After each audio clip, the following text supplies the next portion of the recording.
With Disney Lorcana's 9th set, Fabled, a new set rotation policy will be coming into effect.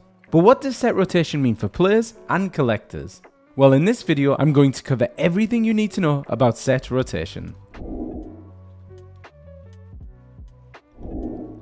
In its simplest terms, set rotation means older sets of Disney Lorcana will no longer be playable. With the release of Fabled, the first 4 sets of Disney Lorcana will be rotated out.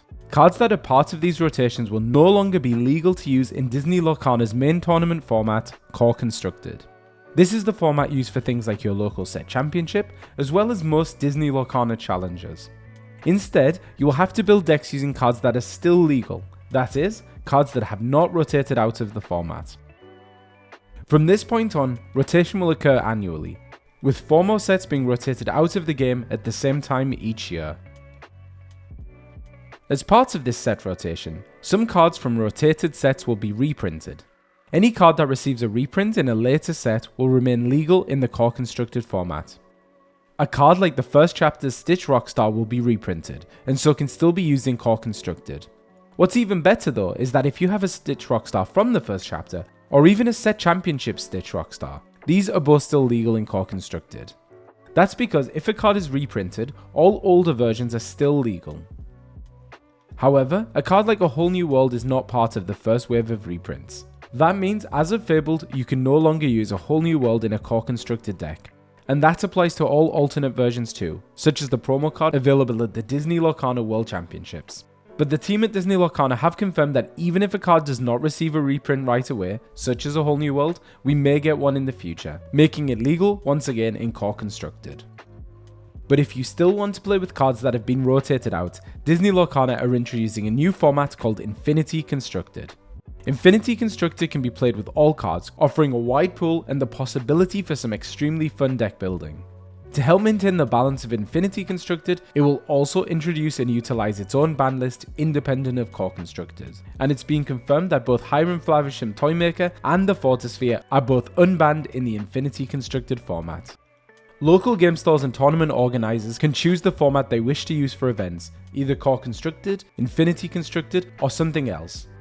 And the success of the Infinity Constructed format will largely depend on the support it receives from the team at Ravensburger. And with the recent announcement that at least 2 Disney Lorcana challenges will be using Infinity Constructed for the main tournament, as well as hosting side events at other challenges, it seems quite positive. So okay, that's rotation, but what are the benefits of rotation, and why did the Disney Lorcana team choose to use it?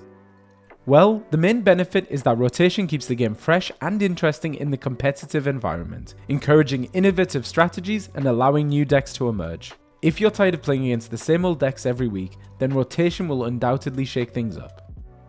It can also allow cards to shine that were previously held back. Imagine how awesome a card like Perdita Devoted Mother could be in a format where cards like Brawl or Madame Medusa have been rotated out. Rotation also allows the Disney Lorcana team to rebalance the game. They can remove mechanics that are problematic or cards that are just too powerful. And in the same way, it opens up the design space for the creation of new cards, without having to worry about potentially problematic interactions with existing ones. Rotation also helps with the accessibility of the game for newer players. A huge pool of cards can be quite overwhelming, both in terms of learning all of the interactions, but also trying to find the cards you need for your deck. Rotation and reprints can reduce some of this friction for players, as well as reducing the cost of building a deck. But while there are many benefits to rotation, there are downsides too. For players who have enjoyed a particular deck or playstyle, it may no longer be available post-rotation. While this could encourage innovation, it can also be overwhelming to change from a deck and a playstyle you're comfortable with. It's also true that cards that are rotated out of the format may lose their value. If you've spent over $200 getting a playset of Rapunzel's Gifted with Healing, and then she's not part of the reprint, it could feel really bad. And uncertainty about what will and won't be reprinted can also affect the secondary market for cards, and make players choose to not purchase cards until a full list of reprints is released. That can put a set before rotation into a weird limbo state. The cadence of Disney Lorcana's reprints is also quite aggressive. While a set like Shimmering Skies will be legal for almost 2 years, a set like Reign of Jafar will only be legal for a little over a year. This can make certain sets feel less valuable, as you'll have less time to play with them.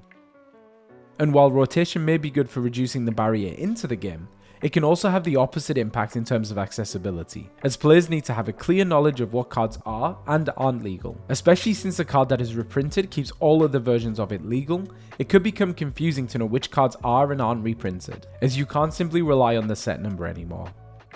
The introduction of the second Infinity Constructed format also risks splitting the community into those who enjoy Core Constructed and those who prefer Infinity Constructed. You may see less players at an event because they don't enjoy that format.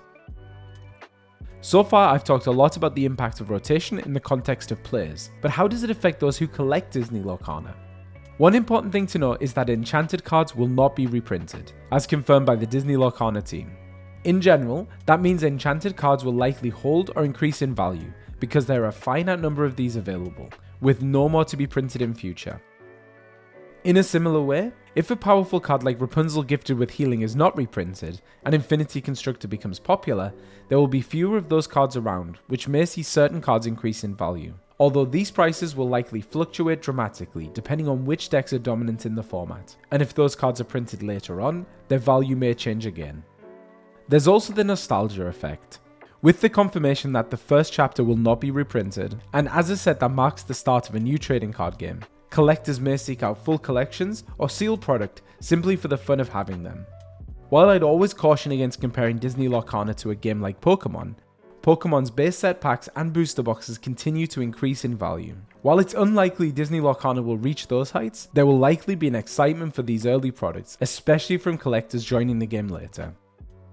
Although conversely, other sets may lose value as they lack the same nostalgia effect and may not include useful cards in the rotated sets. And it's fair to assume that in general, bulk cards that are rotated out are likely to lose their value, as they'll lack appeal for both players and collectors. And so to summarise, set rotation starts with Fabled for Disney Lorcana's Core Constructed format. From that point on, 4 sets will be rotated out annually. Any card that is reprinted can be used in all of its forms. Infinity Constructed will allow all cards to be used in its own unique format. Cards that are not initially reprinted may still be reprinted in future. And enchanted cards will never be reprinted. And that's everything you need to know about rotation. Hopefully this has helped answer some of your questions, but let us know down in the comments what your opinions are on set rotation. And remember, if you enjoyed this video, please do be sure to hit the like button as it helps us out, and subscribe for future guides. And until next time, happy questing.